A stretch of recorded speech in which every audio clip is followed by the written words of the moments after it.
Hello again, Scott here. And last time we talked about corrections. This time we're going to talk about bear markets because while we didn't technically hit a bear market in the S&P 500 last week, I'm calling it. This is as close to a bear market as it gets without actually being one. Basically everything besides the S&P 500 is in a bear market, and it hit 19% in the middle of a day. So we're calling it. This is a bear market. So we're going to look at how long do bear markets last, what's the average bear market look like, how much do things drop, and how long does it take to get back to even on average when we've hit a bear market. And then stay to the end because I will have some potentially good news on what historically has happened after a bear market. So let's get into it. So the average bear market has a 30%. Now, you like my cards this time? I don't have paper at home, so I had to go with note cards. So the average bear market is a 30% drawdown. Now, you're going to notice that I wrote average and median because there are some kind of crazy outliers in that number that kind of made the average look a little bit worse. So I have, just for context, the average and the median. So 30%. So right now, let's call it about 20% in the S&P. So on average, we'd have about another 10% to go to hit an average bear market drawdown.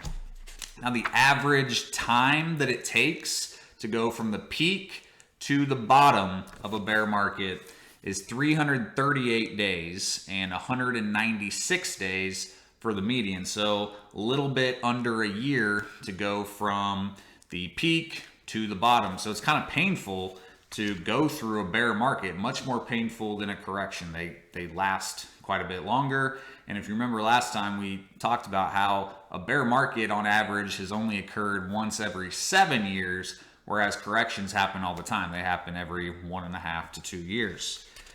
So how long does it take to get back to where we were? How long does it take to break even? So on average, it takes 1.7 years, and the median is about 0.9 years to get back to even. So, ask yourself, if today is the bottom, which I have no idea, but if today is the bottom of this bear market, can you hang on for 1.7 years to get back to where you were 5-6 months ago? So that would put us in roughly December of 2023. So on average, it would take us until about December or January of 2023 to get us back to even.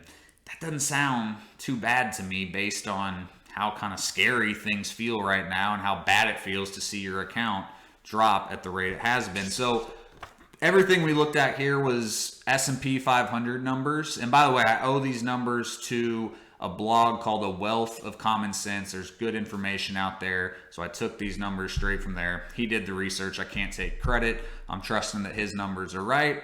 And by the way, past results that we're looking at does not mean that we're going to guarantee those future results are going to, this time can always be different. Once again, this is just context to give us an idea of where we're at.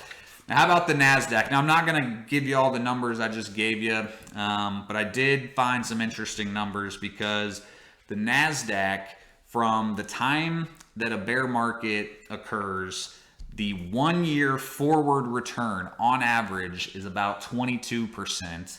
The 3 year forward return is about 52%, and the 5 year forward return is 87%. So you are historically rewarded pretty handsomely if you can hang on during these tough times. I mean, this is it. This is the time where you have to have discipline. Investing is easy when things are going up. It's easy. It just is.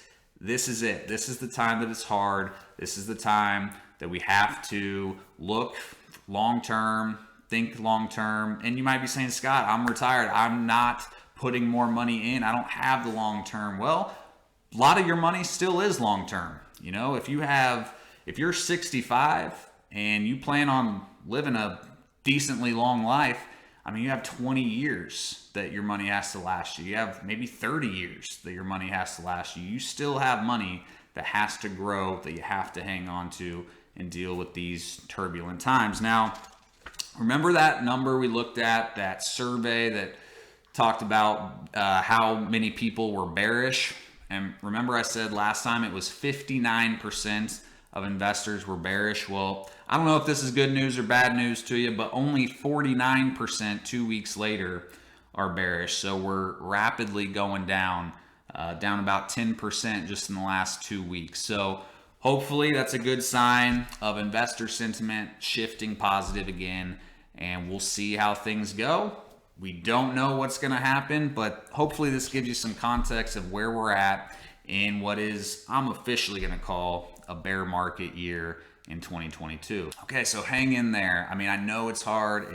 It's difficult. It's painful to watch your balance going down like this, but historically, you've been rewarded by hanging on in these times where we hit volatility in bear markets. So until next time, try and have a great rest of your week.